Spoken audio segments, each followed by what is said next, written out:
Good evening. Before you drift to sleep, let me tell you an old love story, a gentle tale of hearts that met beneath the quiet stars. So take a deep breath, close your eyes, and let the story carry you into peaceful dreams. I was 21 when I met her. It was 1958. I was a mail carrier in a small town in Oregon. My days were simple. I woke before dawn, sorted letters, and rode my bicycle down long roads lined with oak trees. The world was quiet then, gentle, slower. No noise except the wind and the hum of my tires on gravel. Her name was Margaret, though everyone called her Maggie. She lived at the end of Maple Street in a white house with green shutters and a small rose garden. And every morning she was there, standing by the mailbox, waiting, a book in her hand, a smile on her face. At first I thought it was coincidence, but after the third or fourth time, I started to slow down when I saw her. Sometimes she'd wave, caw. Sometimes she'd hand me a letter and say softly, "Please make sure this one reaches Chicago." I didn't know who she was writing to, but I always made sure those letters were handled with care. One morning, I gathered enough courage to say, "Carl, you write a lot of letters." "Correct?" She smiled. "Kim, it's the only way I can talk to the world," she said. That line stayed in my head for days. In those days, people didn't rush love. It was quiet, patient, built on small, unspoken gestures. Then, one afternoon, I found an envelope in my own mailbag. It was addressed to Mr. Thomas Green. That was me. The handwriting was delicate. Inside, a note said, "You deliver everyone's words, but I wonder, does anyone ever write to you?" No one ever had. I smiled so wide that I almost forgot my route. That evening, I wrote back, "You just did." But from that day on, we exchanged letters, even though she lived just down the road. She'd leave hers in her mailbox. Well, I'd drop mine in after my shift. We called it mail we never had to pay for. Her letters were beautiful, soft, full of thoughts and dreams and pieces of her heart. She wrote about books, about the smell of rain, about how she loved listening to her mother's old records on the gramophone. And little by little, between those letters, I fell in love with her. A war and a promise. In 1961, I was drafted. The Vietnam War was beginning for the United States. I told Maggie one evening as we stood by her fence under the fading light. She didn't cry. She just said, "Then I'll write you every week. Don't you dare stop writing back." So we wrote. Through months that turned into years. Sometimes her letters smelled faintly of roses. She told me about her garden, her town, the seasons changing. And I wrote about the jungle, the loneliness, the way her letters made everything bearable. She ended one of her letters with, "When you come home, I'll be waiting on Maple Street." That line kept me alive, more than once. Coming home, when I returned in 1965, the world felt different, louder, faster, but emptier somehow.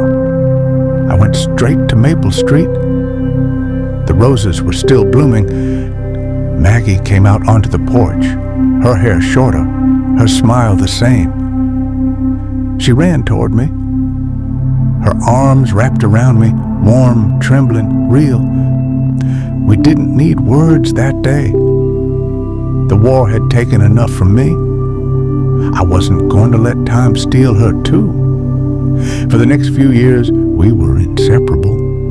We'd walk by the river every Sunday, watch movies at the old theater, share letters even when we saw each other every day, just because that was how we'd started. The goodbye that wasn't planned. In 1969, her father fell ill. Her family decided to move to California. Her uncle owned a small farm there, and they could take better care of him. The night before she left, we sat on the hood of my old Chevy. The stars were out, quiet, endless. She said softly, "Maybe I'll just stay there a while. Just until Papa gets better." I nodded, pretending to be strong. But deep inside, I knew a while could mean forever. We promised to keep writing, and for a while we did. Her letters came every week, full of sunshine and stories from California, but slowly they became fewer and fewer. Then one day in 1971, they stopped. I kept writing every week, then once a month, then once a year, hoping maybe she'd write back. But she never did. The years that followed life went on. I stayed in that same town, kept my job at the post office, saved up for a small house. People told me to move on, to find someone new. And I tried, but every woman I met, I compared to her. In the late 1980s, when the world had already changed, computers, cell phones, faster everything, I still had her letters. I kept them in a wooden box under my bed, wrapped in ribbon, yellowed with time. Sometimes I'd read them on lonely nights and imagine her life. Maybe she'd married someone kind. Maybe she had children who loved her the way she deserved. And I told myself that was enough, that loving her quietly was still love. The last letter, it was 1999 when I got a call from the post office, the same one I once worked for. They said they found an envelope addressed to me, hidden in an old storage room. It had been lost for years. The postmark said 1971, the year her letter stopped. When I opened it, my hand shook. It was Maggie's handwriting, and her words read, "Tom, I don't know how to tell you this, but my father's gotten worse. There's someone who's been helping us, a kind man. I didn't expect it, but he asked me to marry him. I said yes. Please don't think I didn't love you. I did, more than I knew how to say. You were my first home. You always will be." I sat there a long time, reading that line again and again. I wasn't angry. I wasn't even sad.